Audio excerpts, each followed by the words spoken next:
An filɛbaw an ka foli bɛ aw bɛɛ lajɛlen ye ko kura aw bisimila Mali telesoba kan kɛrɛnkɛrɛnyana jɛmu min ni a bɛ fɔ a ma ko Mali kura taasira bi Ala ye an garijɛgɛ tuguni an ka minisirila min bɛ an ka jamana baara ko bɛɛ lajɛlen kunna foroba baara ani ka taa se k'a dɔn k'a fɔ sigi ka kuma o bɛ se ka sabati jamana kɔnɔdenw ni ɲɔgɔn cɛ cogo min na ni o y'i k'a dɔn Madame Jawara Awa Paul Jalo ye ani ale bɛna jɛ ka masala Mali baara ko cogoyaw bɛɛ lajɛlen kan a kun ni Ala sɔnna ma nka yaasa ka se ka bi kɛnɛ ɲɛnamaya ɲininkali ta fanfɛlaw la ni yɛrɛ baara kɛ ɲɔgɔn don ni o ye Kasim Tarawele ye ka bɔ Radio Kiledu la Kasim i bisimila bɛɛ ka bɛɛ lajɛlen fo ka bɛɛ lajɛlen waleɲuman dɔn minnu bɛ Mali kura taasira kan ORTM a n'a dɛmɛbaga jɛkulu bɛɛ lajɛlen Madame la ministre fana ni ɲankuma ani ɲankuma ministre an b'i fo k'i waleɲuman dɔn i nalen nin kɛnɛ in kan yaasa ka jamana kɔnɔdenw bɔ kunba na u b'a fɛ k'a dɔn baarakow bɛ cogo min na an fɛ Mali kɔnɔ nka yan'o cɛ an y'a ye k'a fɔ o dongo an ka furanjɛla fanga ɲɛmaa ni o ye colonel Asimi Goyita ye a ye baara kura dɔ nu don ni o ye projet ye ka ɲɛsin an ka jamana foroba baara kɛcogoya kura ma ka se ka baara in yɛrɛ kɛcogo k'a lajɛya dibi bonda minnu bɛ a kɔnɔ ka se k'olu furan ka bɔ ka yelen da olu kan ko in yɛrɛ ka kɛ jɛlenya o kɔnɔna la an b'a fɛ k'a dɔn o baara in hakilina nana cogo di yalama a bɛna yɛlɛma jumɛn de don an ka jamana foroba baara kɛcogo la ko kura ani ce a bɛ ni ɲantuma an ka jamana filancɛ fanga an ka président de transition n'o ye colonel Asimi Goyita ye ale ye projet lancé projet in ye baarakɛla foroba baarakɛla minnu bɛ yen fonction publique état ka fonction publique la ani foroba baarakɛlaw minnu bɛ collectivité territoriale la olu ka mara kɔnɔ donc pour que u fila u ka jɛ ka kɛ système kelen kɔnɔ min b'a to fonction publique d'état de l'état ani fonction publique des collectivités olu bɛ se ka kɛ kelen ye k'a lajɛ u bɛ se ka ressources humaines ni gestion kɛ cogo min pour que minnu bɛ yen n'olu ye fonctionnaires ye n'o ye foroba baarakɛlaw ye ka se k'olu ka liste jɛya ka fɛn fɛn fila ni mɔgɔ kelen ni matricule fila bɛ min na ko olu nettoyer ka bɔ a la k'olu bɛɛ b'o la ni mɔgɔ caman fana ni numéro matricule kelen bɛ u bɛɛ la mɔgɔ caman i bɛ taa sɔrɔ numéro matricule kelen b'u bɛɛ la mɔgɔ kelen i bɛ taa sɔrɔ numéro matricule fila ni saba b'a la i bɛ taa sɔrɔ mɔgɔ kelen fana o bɛ sara ta fonction publique de l'état la a bɛ tila ka taa sara ta tuguni fonction publique des collectivités la pour que k'o bɛɛ dabila o tuma ka fonction publique fichier bɛɛ nettoyer k'a nettoyer k'a jɛ pour que dɔ ka bɔ masse salariale la parce que masse salariale ni ale cayalen don k'a sɔrɔ mɔgɔ caman bɛ yen min b'a ta k'a sɔrɔ u tɛ baara la. siga kelen bɛ mɔgɔ caman na siga dɔrɔn tɛ a yera de k'a fɔ ko mɔgɔ minnu bɛ sara ta mɔgɔ 400 yera éducation na minnu bɛ sara ta k'a sɔrɔ u droitlen t'a la donc o sara o faralen ɲɔgɔn kan o taara bɔ miliyari o tɛmɛna miliyari la san kɔnɔ donc pour que ka o dabila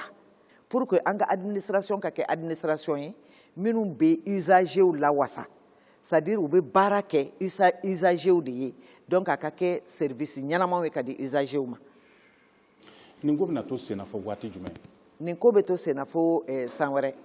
mois de juillet la 2023. madame o b'a to yanni n ka ɲininkali fɔlɔ kɛ o hukumu kɔnɔna na maa min bɛ yen bi e bɛ gouvernement ka baara la i bɛ école karamɔgɔya la i bɛ CNT kɔnɔna na sara jumɛn de bɛna na t'u bolo. i ka sara min ye i bɛ baara min na bi o sara de bɛ t'u bolo normalement sara dɔ in man ka continuer o sara man ka continuer. o bɛna ni n ka ɲininkali fɔlɔ ye o ye k'a fɔ baarakɛda min kalifalen don e la e y'a ta waati min na a tun bɛ dabolo jumɛn na. anw bɛ baara in ta tuma min an y'a ta o y'a sɔrɔ mankan caman de bɛ yen donc comme an bɛ occuper dialogue social la n b'o de fɔlɔ ta k'o fɔ o y'a sɔrɔ mankan ka ca syndicats centrale syndicale olu ka mankan bɛ yen syndicat minnu affilielen tɛ olu ka mankan bɛ yen n'an dun y'a jateminɛ syndicat 70 de bɛ yen syndicat 70 de bɛ yen 49 olu affilielen don centrale 3 la n'o ye UNTM CSTM ani CDTM ye syndicat 21 bɛ yen olu ma affilié syndicat 70 ne yɛrɛ bɛ baara daminɛ don min ministère la ne taara sɔrɔ préavis de grève 6 de bɛ tabali kan ka makɔnɔ donc an y'o préavis de grève ta k'o gérer ne y'o de fɔ n ko an ye gestion kɛ a daminɛ na an y'a gérer en sapeur pompier pour que ka tasuma kun faga an y'o de baara kɛ donc an y'o baara kɛ après an y'an sigi k'a fɔ n ko a tɛ se ka t'o ma il faut que an ka baara kɛ min b'a to tasuma bɛ faga kudayi a kana wuli tuguni tasuma in kana minɛ tuguni donc an y'o baara caman de kɛ an y'o de kun tigɛ donc ministère nin bɛ ta tuma min na fana an y'a sɔrɔ recrutement ka mɔgɔw ladon mɔgɔw bɛ ladon ka sɔrɔ information t'an bolo an b'a ɲini dɔrɔn de ministère fɛ secteur ninnu fɛ u k'a fɔ an ye u ka besoin ye min ye u mago bɛ min na an b'o dɔrɔn de ɲini ministère fɛ ministère bɛ besoin in sɛbɛn k'o caman n'o ye besoin sɛbɛn k'o caman an fana bɛ ɲininkali kɛ an ka finance la joli bɛ se ka di pour que an ka se ka mɔgɔw ta donc besoin bɛ fɔ an ye k'a fɔ an mago bɛ nin de la donc o besoin ninnu an t'a dɔn a besoin baselen bɛ min kan parce que n'i ye ministère ta ministère organiselen don cadre organique de bɛ yen min b'a jira k'a fɔ ni mɔgɔ bɛ nin na déjà mɔgɔ bɛ nin baarada in na min b'a jira k'a fɔ fana mɔgɔ tɛ nin baarada in na et que mɔgɔ kan ka ɲini ka bila a la mɔgɔ min kan ka ɲini ka bila a la o ye jɔn ye o profil ye jumɛn ye o ka spécialité ye jumɛn ye an m'o si sɔrɔ donc sisan an bɛ fɛ an y'a ta o cogo la mais an bɛ fɛ ka yɛlɛma don o fana na k'a lajɛ besoin min bɛ kɛ a ka kɛ besoin réel ye et besoin bɛ kɛ o besoin ka yɛlɛma don administration na. I y'a jira k'a fɔ ko an ka jamana cakɛlaw ka lafasali tɔnw ka ca i bɛna waati min na i y'a sɔrɔ fana u ka laɲini sɛbɛnw caman bɛ yen yaasa k'u ka baarakɛlaw lafasa u ka ɲinifɛnw ka se ka kɛ sɔrɔ fɛn ye nka an ka jateminɛw bɔra kan k'a fɔ nin waati in na mankanw dalen don u kɛn bɛ ka kɛlɛ to u dulon e ka wulikajɔ sera ka na ni mun ye o la yalama bɛnkan sɔrɔla aw n'u cɛ wa u ka ɲinifɛnw kɛra sɔrɔ fɛn ye n'o de y'a to u ye kɛlɛ to u dulon wa. Ayiwa u ka ɲinifɛnw dɔw kɛra sɔrɔ fɛn a bɛ jamana cogoya de bolo mais u ye kɛlɛ jɔ u y'a da maliyɛnw de don an bɛɛ ye maliyɛn ye u y'a ye k'a fɔ jamana in a bɛ kɛlɛ kɔnɔ kɛlɛ nana bila an kan an tɛ kɛlɛ min bɔyɔrɔ dɔn o kɛlɛ min b'an kan o ye degunba de ye donc pour que ka se ka o kɛlɛ k'o jɔ i y'a dɔn kɔni sécurité faut k'o assurer pour que ka se k'o jɔ an ka kɛlɛkɛlaw an ka armetigiw au niveau du gouvernement olu bɛ kan ka o baara kɛ pour que yɔrɔ mun na sécurité kan ka kɛ yen parce que yɔrɔ caman bɛ yen insécurité kun bɛ yen tuma min na anw b'a daminɛ et priorité c'est à dire a yirala k'a fɔ ko sans sécurité baara yɛrɛ tɛ se ka kɛ jamana kɔnɔden minnu fana b'o sigiyɔrɔ la ni insécurité bɛ yen o jamana kɔnɔdenw caman o kɛra déplacé ye o kɛra réfugié ye il faut que ɲɛ ka sɔrɔ o bɛɛ la pour que jamana ka basigi jamana basigi sira o y'o ye olu ye arme bɛ o la donc syndicats y'o ye k'o jateminɛ syndicats y'a ye k'a fɔ pour que baara ka se ka kɛ fana pour que o sécurité kan ka kɛ k'o assurer u y'a ye k'a fɔ il faut que yan u ka kɛlɛ jigi so o de nana ni u ka trêve ye u y'a ye k'a fɔ gɛlɛya caman bɛ jamana in kan covid b'a kan u y'a ye fana k'a fɔ ko sanction dɔw taara an yɛrɛ ka sous région mɔgɔw fɛ o sanction ninnu n'o tɛ u ka gafe foyi kɔnɔ o sanction ninnu taara an ka mɔgɔw kama mali kama donc u y'a ye k'a fɔ n'olu ma kɛlɛ jigi so mali a bɛ gɛlɛya et que an k'an fanga fara ɲɔgɔn kan ka baara kɛ u b'a ye a bɛ gɛlɛya k'a fɔ ko mali ka se ka olu ka ɲinifɛn bɛɛ ka se ka sɔrɔ ne fana bɛ foli bila o syndicat ninnu bɛɛ la k'a fɔ u ye fasoden ɲumanya baara de kɛ. Ayiwa madame le ministre aw dun y'aw bolonɔ bila sɛbɛnw fana na i b'a dɔn syndicat ye hakɛ ɲini ye n'u ye hakɛw ɲini n'u n'aw bɛnna sɛbɛn minnu kan olu lawaleyali bɛ cogo di kuma tɛ école karamɔgɔ ka article 39 ko ye. U ye laɲini minnu kɛ an bɛ na tuma min na y'a dɔn ne y'o fɔ aw ye an bɛ na tuma min na an tun bɛ k'a gérer comme sapeur pompier mais an y'an sigi k'a jate minɛ n ko n'an m'a bɛɛ fara ɲɔgɔn kan ka tableau de bord ka gafe dɔ dilan min bɛ a bɛɛ u ye point kɛ an bɛnkan kɛra fɛn fɛn ye k'o bɛɛ bila o kɔnɔ n'o ye PV de conciliation ye bɛnkan gafe an ye bɛɛ de ka PV de conciliation ta k'o don document kelen kɔnɔ wa an ye PV de conciliation 33 an y'o de tableau de bord kɛ o PV de conciliation 33 an y'a bɛɛ ta centrale syndicale ta ani syndicat autonome syndicat non affilié ta an y'a bɛɛ de bila o kɔnɔ o bɛnkan o gafe in kɔnɔ o gafe in o de b'an dɛmɛ k'a lajɛ an ye engagement min tara de part et d'autre an y'a engagé ko min bɛ kɛ olu fana y'u engagé ko min bɛ kɛ est-ce que a bɛ ka kɛ mais ne bɛ min fɔ bɛnkan sɛbɛn ninnu caman signera engagement caman signera mais anw bɛ fɛ min ka kɛ sisan o y'o engagement minnu signera n'an bɛ discussion k'o kan est-ce que a engagement ninnu caman bɛ yen a signera ka sɔrɔ faisabilité économiquement est-ce que a bɛ se ka kɛ wa financièrement est-ce que a bɛ se ka kɛ wa socialement est-ce que a bɛ se ka kɛ wa donc an bɛ ka discussion kɛ olu kan donc ni olu an bɛnna n'an ye bɛnkan kelen sɔrɔ olu kan an bɛ sɔrɔ ka an ni ministère de l'économie et des finances b'a baara la ne y'a fɔ a ye cogo min na a caman ye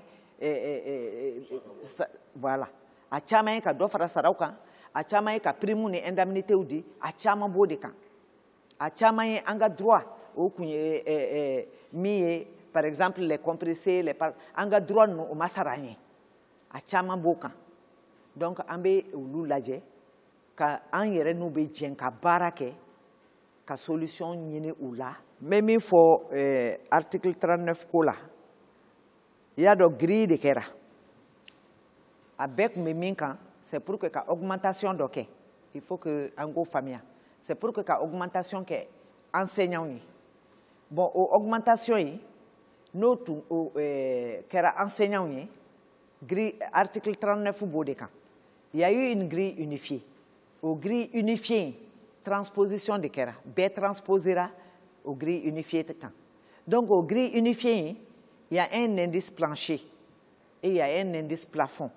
qu'on ne doit pas dépasser au indice plancher plafond o ye 1382 ye o indice plafond ye mɔgɔ si man ka tɛmɛ o kan bon maintenant o grille unifiée kɛra et que dɔ farala bɛɛ sara kan n'i y'a lajɛ dɔ farala bɛɛ sara kan enseignants sara dɔ farala kan dɔ farala enseignants sara kan donc a farala bɛɛ ta kan donc o grille unifiée o bɛnna augmentation min kɛra o kɛra milliard 155 milliards o bɛnna o de ma o augmentation o ɲin tɛ sara la dɛ min farala sara kan o de kɛra 155 milliards ye donc enseignants ta la o fana bɛ o milliard b'o kɔnɔ c'est-à-dire o bɛ 155 milliards nin kɔnɔ donc enseignants ko de sisan o grille unifiée ka tila ka olu ko augmentation kɛ k'o fara c'est-à-dire min bɛ grille unifiée kɔnɔ n'o augmentera de 14% ou 15% ka tila k'o 15% augmentation kɛ olu ka grille kan article 39 nin kɔrɔ y'o de ye donc n'o 15% ye augmentation kɛra o grille kan o bɛ tɛmɛ grille unifiée kan donc an ko avec la grille unifiée an bɛ injustice de corriger an bɛ inégalité de corriger entre tous les travailleurs donc sisan n'an nana augmentation kɛ an bɛ fossé creuser tuguni an bɛ dingɛ dunya tuguni fonctionnaire tɔw o ni enseignants cɛ pour que an kana o kɛ o de la an y'a ɲini enseignants fɛ augmentation ka kɛ terrain wɛrɛ kan mais a kana kɛ grille terrain kan parce que n'an y'a kɛ article 39 terrain kan an bɛ inégalité wɛrɛw créer tuguni an bɛ na ni inégalité wɛrɛw ye donc an ye prime de proposer. Il y a une prime spéciale à l'enseignant. On de proposera. Au prime spéciale à l'enseignement, il y a des enseignants de détail. Parce que moi, quand tu es enseignant, tu ne peux pas bénéficier de cette prime. Et je crois que les discussions sont à ce niveau et le dialogue n'est pas rompu. Dialogue madabla. Alibi dialogue, alibi, ambe sigika fola, ko sigika fode damwe, ambe continuer. On a discussion fait, on a échange fait, faut que tu aies bien ça sur le Rome. Parce que l'article 39 n'a kera abe nani geleya wéré. Parce que ni olu fana yele la travailleurs sans fait. Après tout ne travailleurs to fana be wuli. Donc nous yele la sans fait, en fana ba nyene doka fara en fana taka. Ambi fo ministre o korofo la ngai ka kuma kono iye kuma fla fo no ye compresso ni partant volontaire ye. Munu sembora bara la ani munu ye bara bla u yɛrɛ ye olu kungango kuma chale dun wati na jamana kono ikoma texte ona ɲwana wɛrɛ nu olu ka ko be cogo de ɲɛ sɔrɔ la wateri hali bi olu fana b'u ka manga ina de an bɛ yɔrɔ min na bi an taara yɔrɔ jan dossier ninnu na donc ɲɛ sɔrɔ la dossier caman na ɲɛ bɛ ka ɲini dossier dɔw la mais an t'a bila fo ɲɛ ka sɔrɔ a bɛɛ la et que a ka ban pewu segin kana k'a kan tuguni donc compressé minnu taar'u yɛrɛ ye minnu ye baara bila jagoya la n'o ye compressé ye minnu ye bɔra baara la n'o ye compressé ye olu ye groupe fila de ye groupe kelen o ye UNTM de bɛ ka olu ka laɲini kɛ n'o ye ITEMA Azalaï Hôtel Tombouctou n'o ye SMECMA SI n'o ye UCOMA ye n'o ye Comatex ye o 5 ani compressé groupe kelen tɔ kelen olu bɛ association fila de bɛ yen minnu bɛ ka kan olu ka laɲini kɛ n'o ye ATCM ye n'o ye association des travailleurs compressés du Mali ye n'o ye UNTCM ye n'o ye Union nationale des travailleurs compressés du Mali olu de bɛ k'o kɛlɛ kɛ olu ye société 33 de ye et mɔgɔ 52 000 personnes olu y'o de ye mɔgɔ ba 52 000 personnes donc sisan n ye min fɔ groupe fɔlɔ in an ye min demandé ni discussion bɛɛ n'an bɛnna min kan ni UNTM mɔgɔw ye o ye de a ka baara ka kɛ wari mais wari u ka wari a bɛ verser u ka compte bancaire individuel de kɔnɔ an y'o de baara kɛ an ye ɲɔgɔn faamuya o la an bɛnn'o kan donc sisan Azalaï Hôtel Tombouctou ani SMECMA SA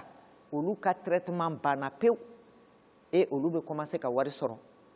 tile 2 in na olu ka wari bɛ don u ka compte individuel kɔnɔ tile 2 in na minnu yɛrɛ ka surun fana ɲɛnabɔli la n'o tɛna mɛn tuguni o ye 3 ye o ye ITEMA UCOMA ani Comatex ITEMA ni UCOMA olu ka document a bɛɛ sɔrɔla ka ban bon minnu i y'a dɔn san 30 dossier i y'a dɔn kɔni ala ka kalifa bɛ se ka minɛ dɔw la o temps kɔnɔ ala ka kalifa minɛna minnu na o temps kɔnɔ an y'a demandé pour que u ka famille fana ka se ka droit sɔrɔ an y'a demandé u ka acte de décès an'u ka jugement d'hérédité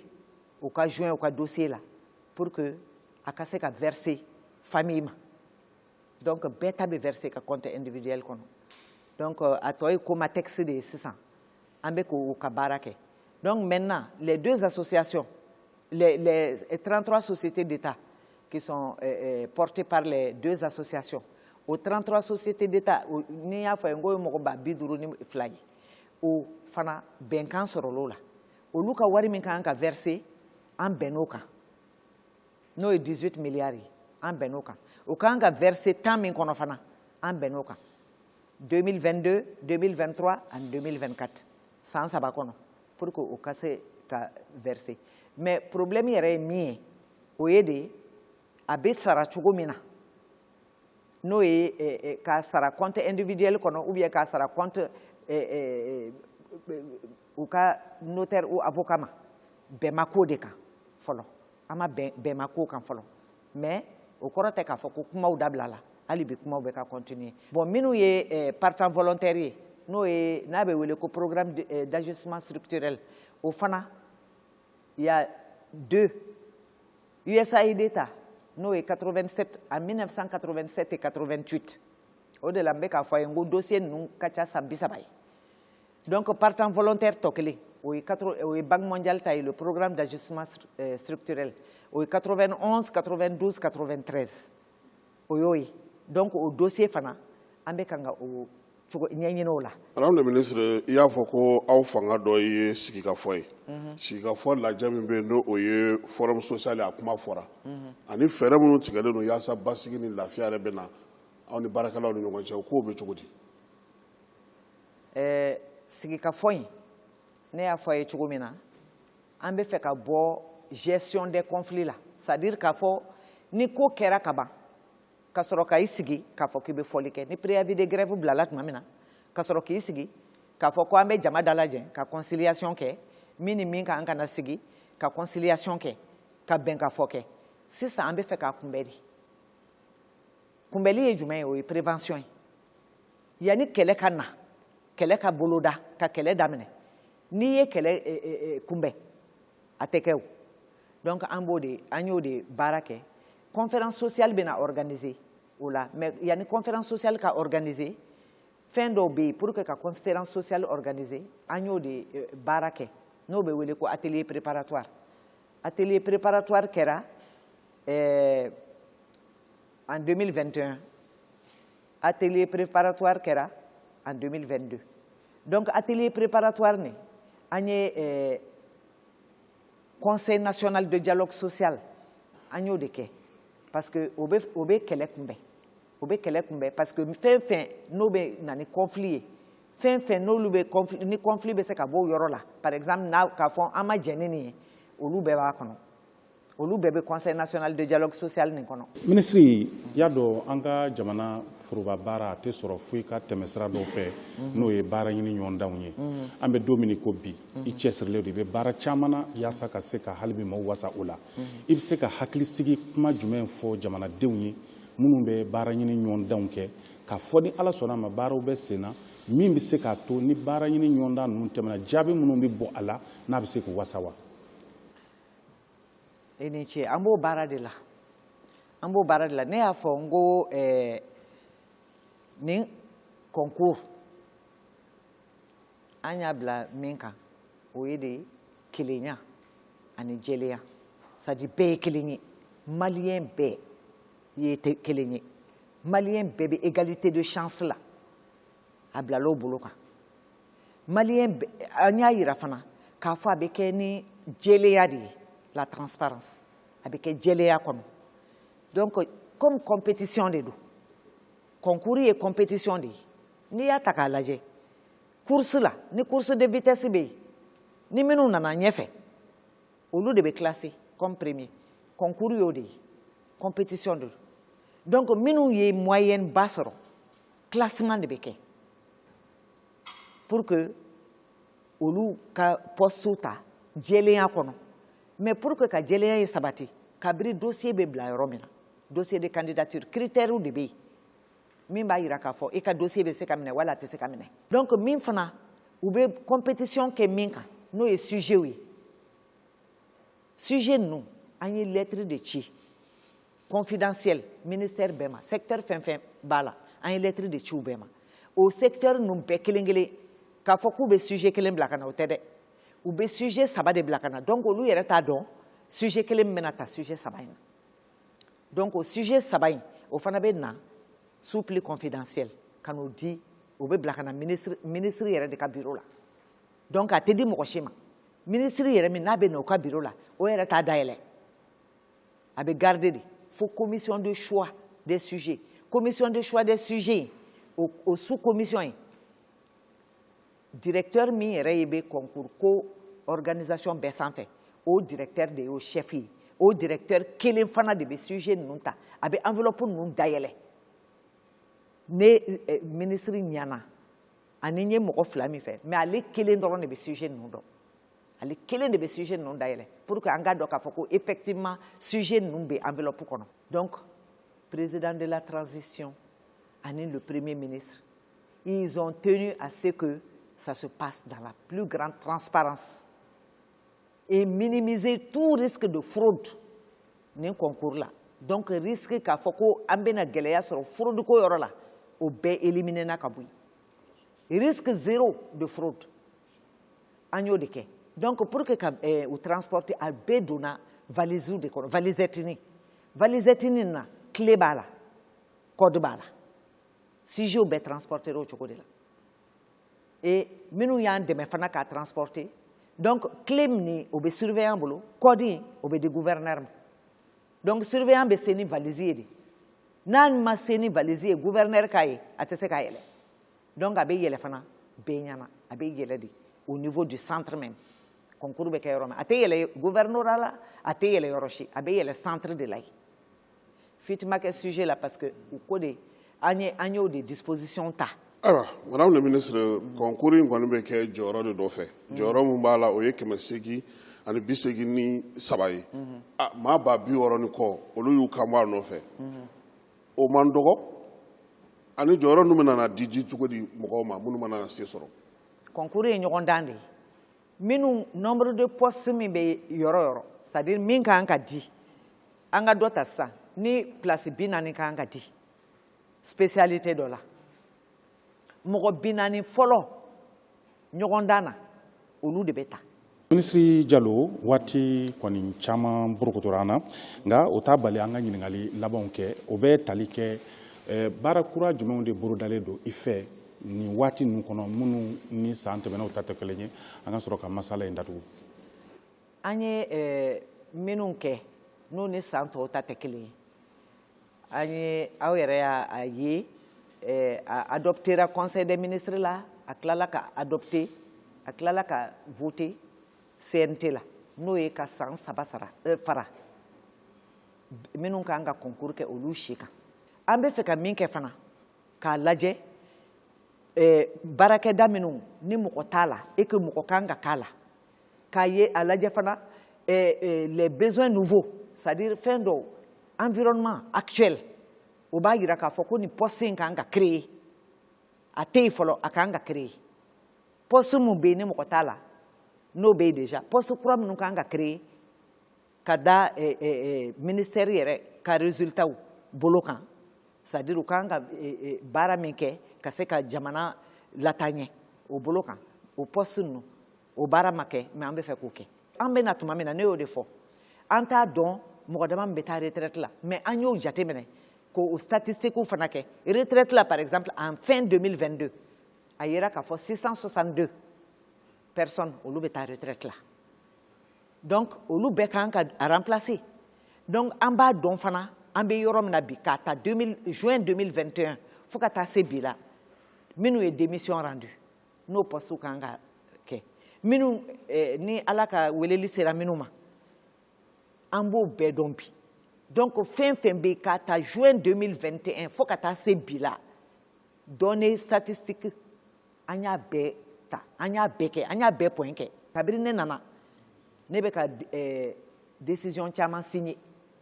ani arrêté minnu bɛ mɔgɔw bila congé de formation na mais congé de formation yi a baselen tɛ plan kan an bɛ fɛ ka taa o fana domaine na k'a ye est-ce que formation minnu bɛ kɛ a nafa de ye mun ye administration kɔnɔ a bɛ administration permet ka mun de fara a ka qualité kan accent particulier an bɛ n'o de bila dialogue social fana kan o de la an ye cadre in kɛra an bɛ fɛn bɛɛ kɛ pour que vraiment an ka se ka conflit ninnu k'a kunbɛn. awa Paul Diallo e de tun bɛ an ka kɛnɛ kɔnɔ bi Mali sira taasira kan Kasim Traoré waati kɔni korona kosɛbɛ hali n'a ma se ka ɲininkali caman sɔrɔ